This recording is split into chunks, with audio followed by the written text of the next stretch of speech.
गुरुजी, आज एक जिज्ञासा उत्पन्न हुई है। शास्त्रों में ऐसा वर्णन आता है कि ब्रह्म अनिर्वचनीय है और उन्हीं शास्त्रों में उसी ब्रह्म का वर्णन किया जाता है। तो ऐसा कैसे? यदि ब्रह्म अनिर्वचनीय है तो शास्त्र उसका वर्णन कैसे करते हैं? इस चीज पर थोड़ा प्रकाश डालने की कृपा करो।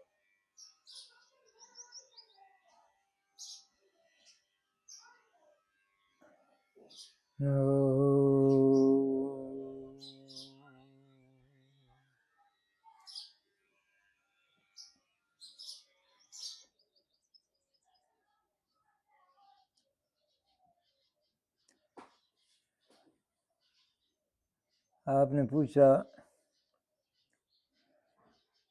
कि ब्रह्म अनिर्वचनीय है, यानी वाणी का विषय नहीं, कहने में नहीं आता।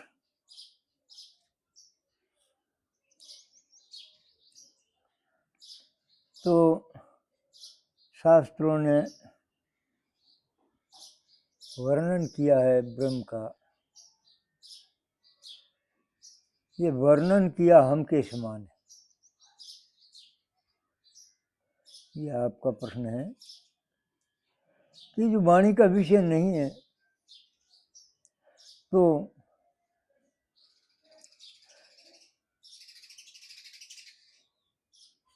उसका वर्णन नहीं किया जाए और फिर भी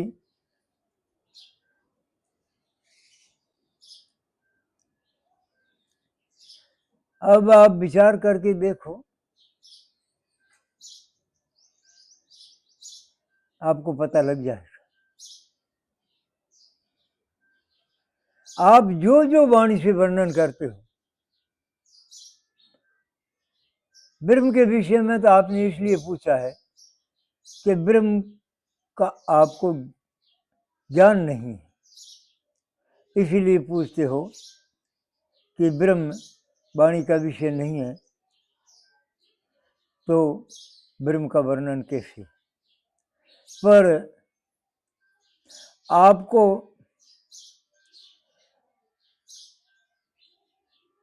बहुत से वस्तु व्यक्ति को लेकर आप व्यवहार करते हो। आपने जीवन भर व्यवहार किया है और वर्तमान में करते भी हो। क्या जो जो व्यवहारिक वस्तु व्यक्ति है उसका वर्णन होता है क्या?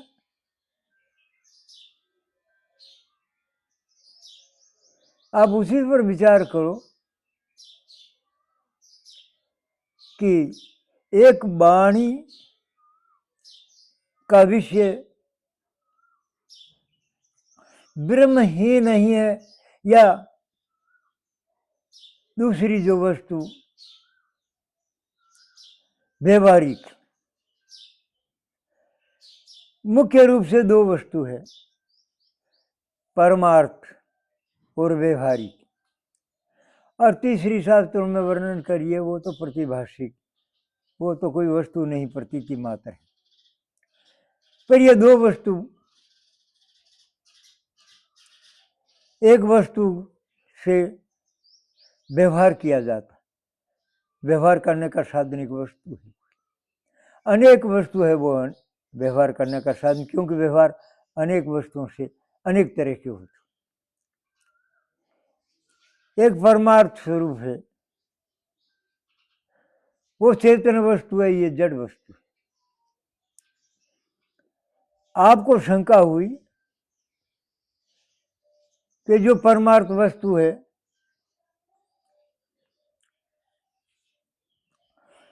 उसी वस्तु का वाणी से वर्णन नहीं किया जाता।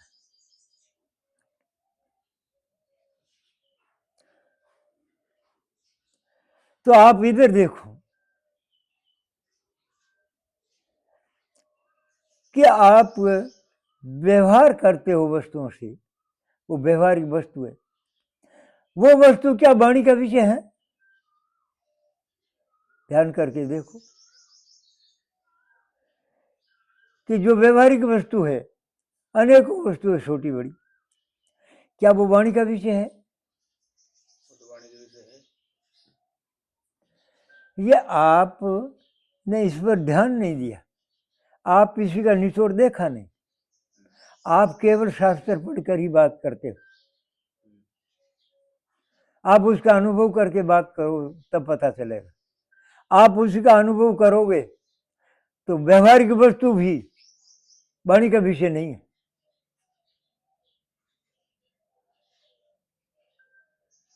जब आप इसका रहस्य देखोगे तो पता लगेगा कि कोई भी वस्तु, दो तरह की वस्तु होती है, जड़ चेतन, कोई भी वस्तु वाणी का विषय नहीं।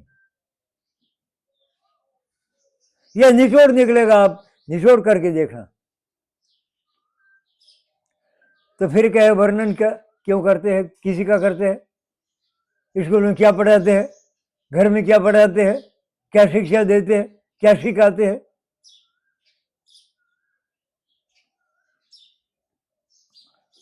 इसमें दो विभाग है, ध्यान दो आप। दो विभाग है, पदार्थ,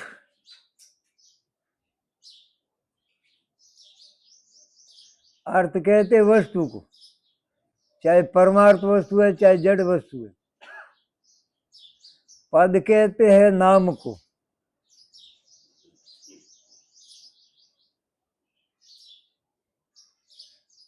अब आप ध्यान दो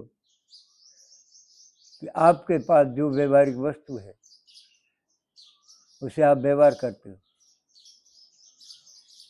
क्या वो वस्तु पद है या अर्थ है? अर्थ है। और वर्णन कीजिए आप पद का। अब पद और अर्थ अलग अलग नहीं है क्या? अर्थ का नाम तो फिर दिलाया जाता है, वो तो उसी पर आरोप किया है, उसी पर लगाया है।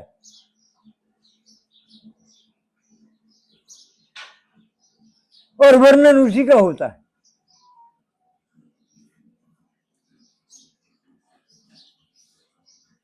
वाणी का विषय कोई अर्थ नहीं है, चाहे व्यवहारिक है चाहे परमार्थ।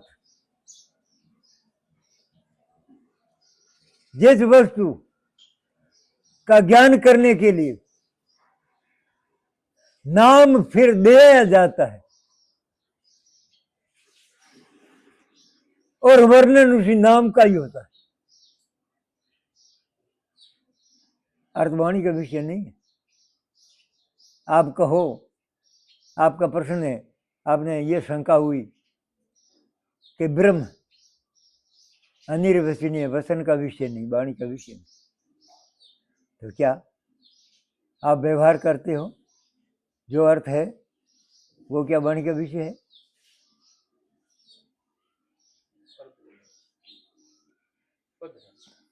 पद है, नाम दिराया है।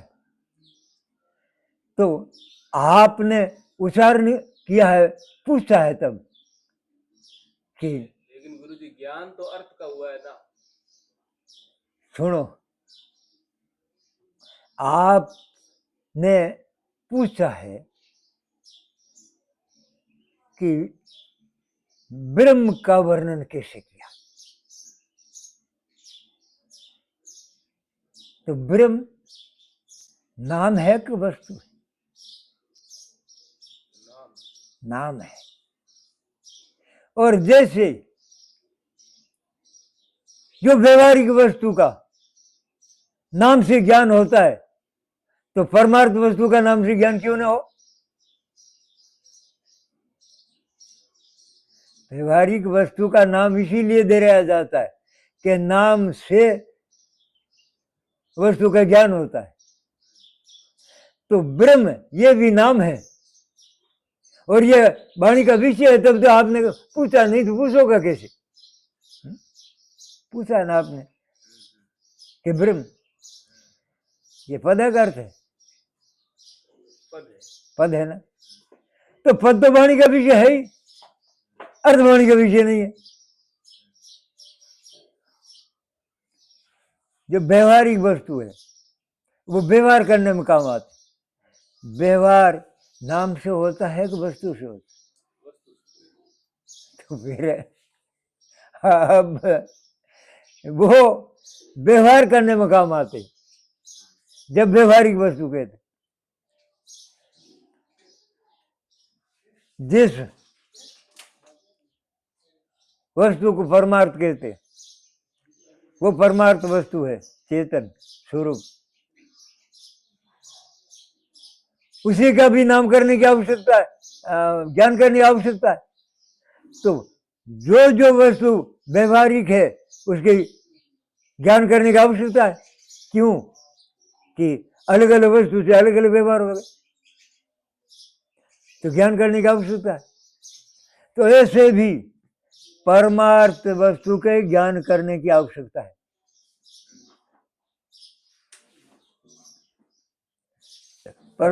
कहे कि परमार्थ वस्तु के ज्ञान करने की आवश्यकता क्या है? तो जो व्यवहार करते हैं ना, जो व्यवहारिक वस्तु नाशवान है और उसी के व्यवहार करने में अपनी अपनी अपनी अपनी वस्तु व्यवहार में अपनाई जाती।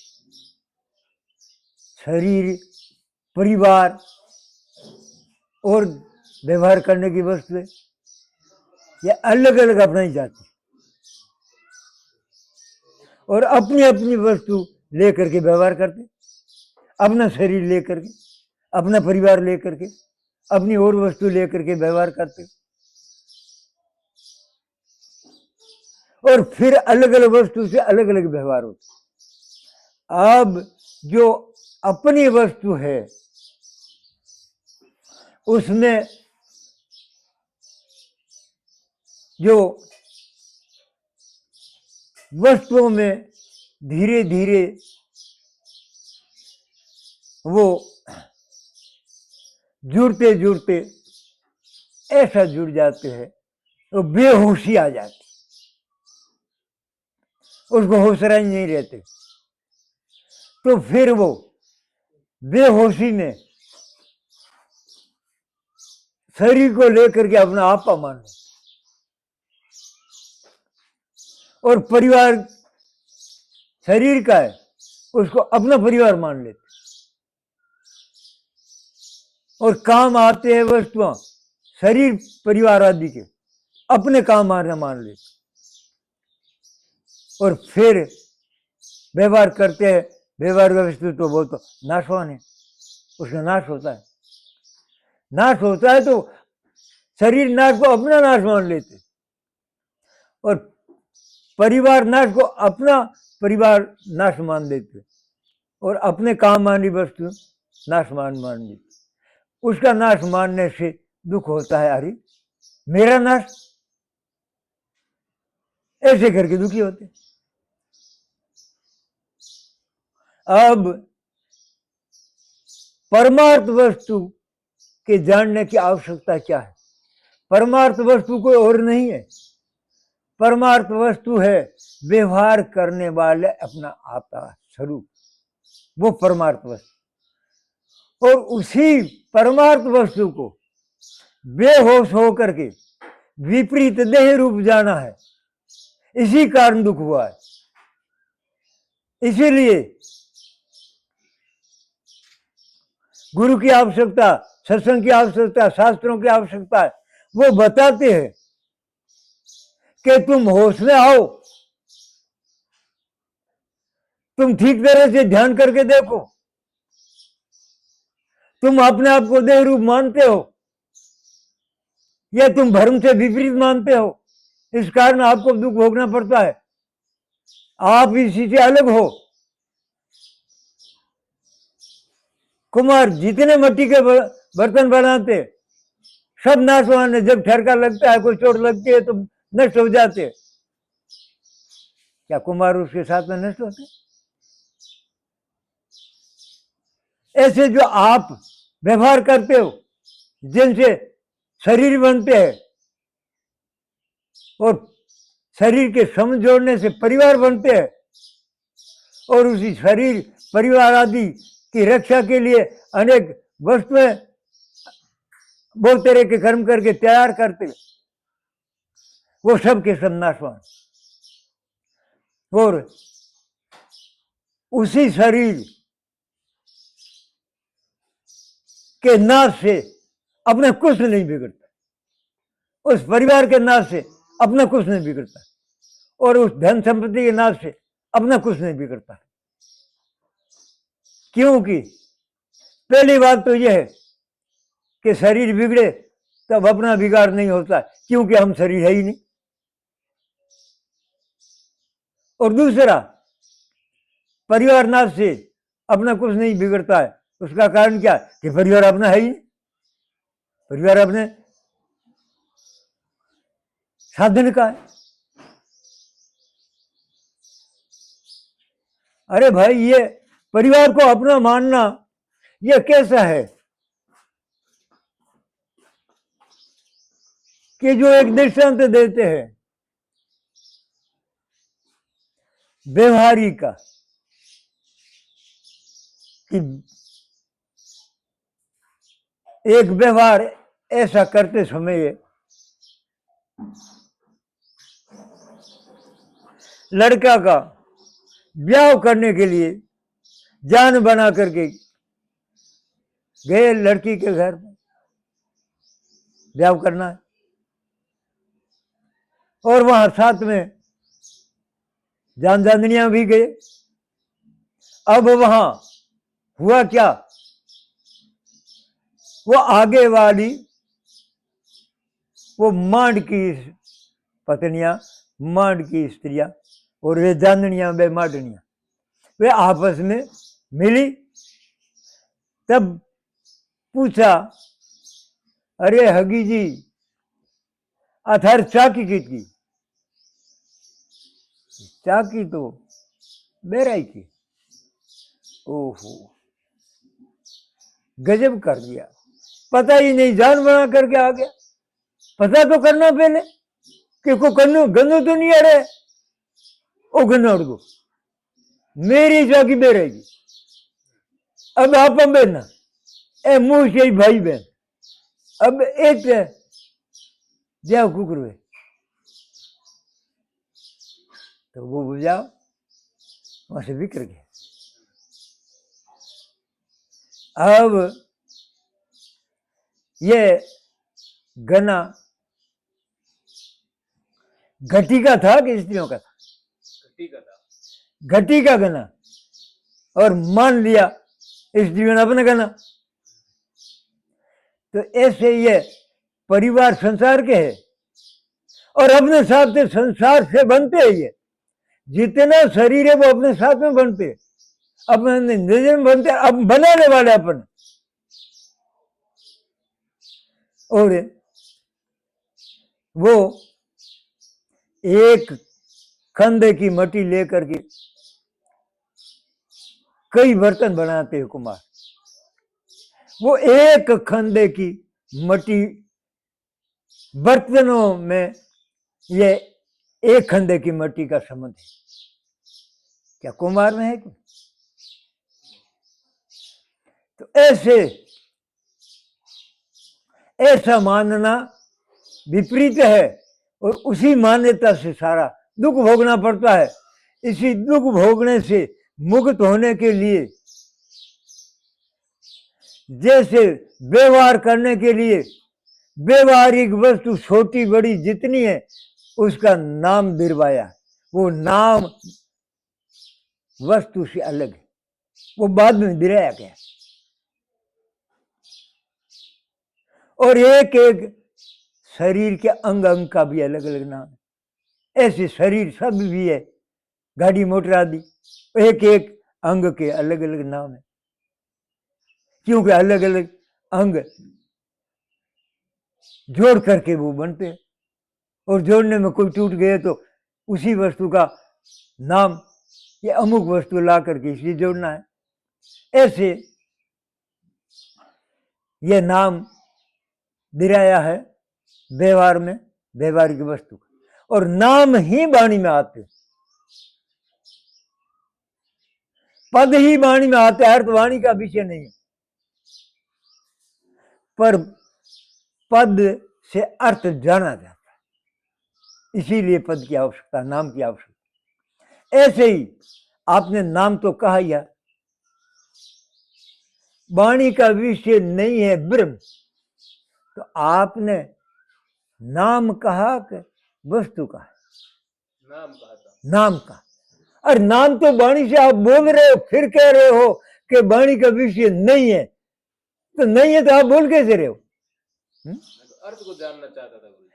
अर्थ को जानना चाहता आप, ये शंका हुई कि वो अर्थ वाणी का विषय नहीं। अरे आप इधर देखो, कोई अर्थ वाणी का विषय नहीं, आपने इधर ध्यान नहीं दिया, इसलिए वो वाणी का विषय नहीं। अरे अर्थ मात्र भी वाणी का विषय नहीं, और सबका नाम है, वो सबका ही वाणी का विषय, चाहे परमार्थ वस्तु है तो ही उसका नाम है, वो वाणी का विषय। और आप वाणी का उच्चारण कर ही रहे हो। वेद ने कैसे उच्चारण किया, संतों ने कैसे उच्चारण किया, गुरु ने कैसे उच्चारण किया, कि जैसे आपने उच्चारण किया वैसे उन्होंने किया, उच्चारण तो आप कर रहे हो ना। तो इसी तरह ये जो शास्त्रों में आया है कि ब्रह्म अनिर्वचनीय, वाणी का विषय नहीं।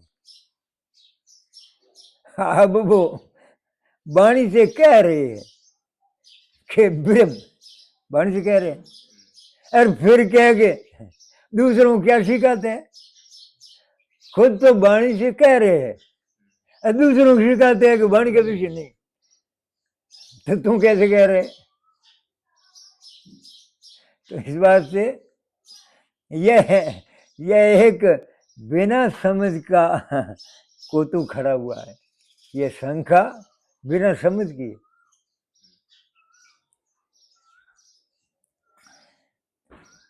दो वस्तु है, व्यवहारिक और परमार्थ, और तीसरी वस्तु प्रतिभाषिक।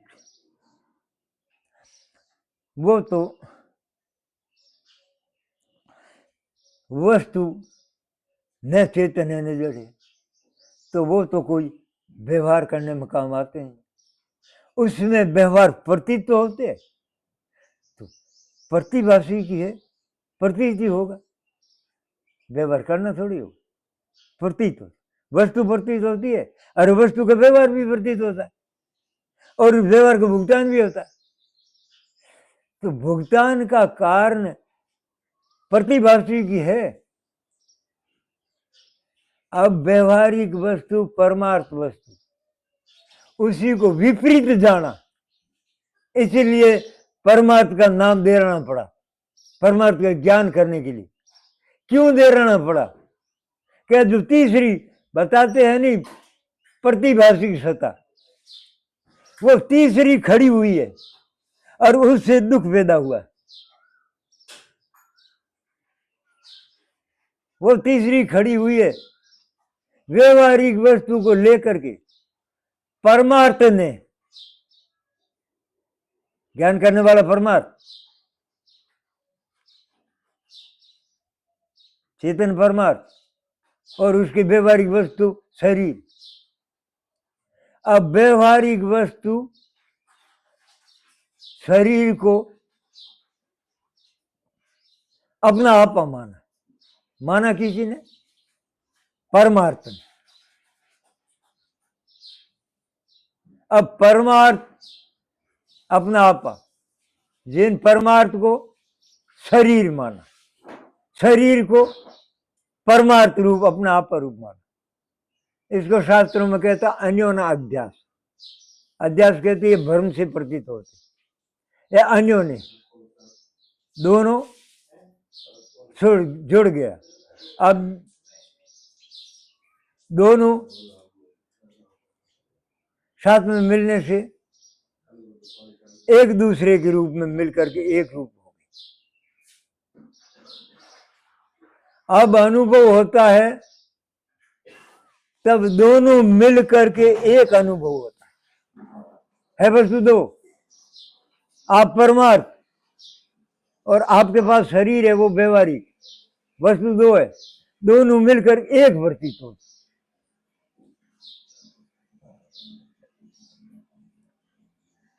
क्योंकि एक ही स्थान में आप है और अपना साधन है।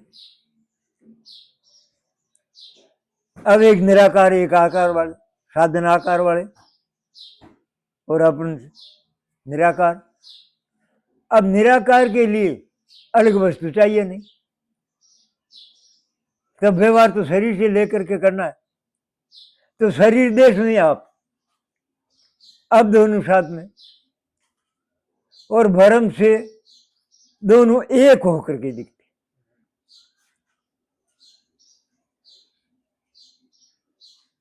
और ऐसे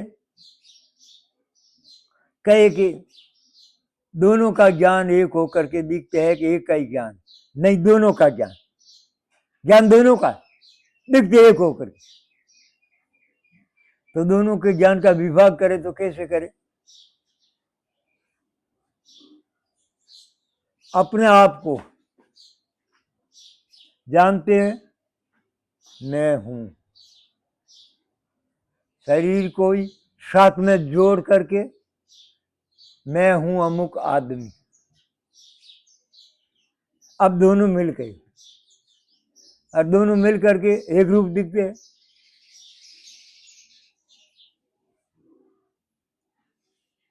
और आंखों से देखते हैं तब शरीर ही दिखते हैं। तो उन्होंने अलग ध्यान नहीं दिया कि दो का अनुभव हो रहा है ना, ये जो अनुभव हो रहा है मैं हूं के साथ में मनुष्य, तो मनुष्य तो अपनी नजर के साथ में बन रहे हैं, वो तो ज्ञान कर नहीं सकते। वो तो मैं हूं ऐसा जड़ वस्तु को कभी कहने का संकल्प होता है क्या? तो वो शरीर वो तो जड़ वस्तु है। अब मैं हूं ये शरीर के साथ में, ये मैं हूं ऐसा, हाँ शरीर से तो कहते पर शरीर कह सकते क्या? तो अब दोनों का अनुभव हो रहा है पर आंखों से दिखे नहीं, वैसा ही मान लिया।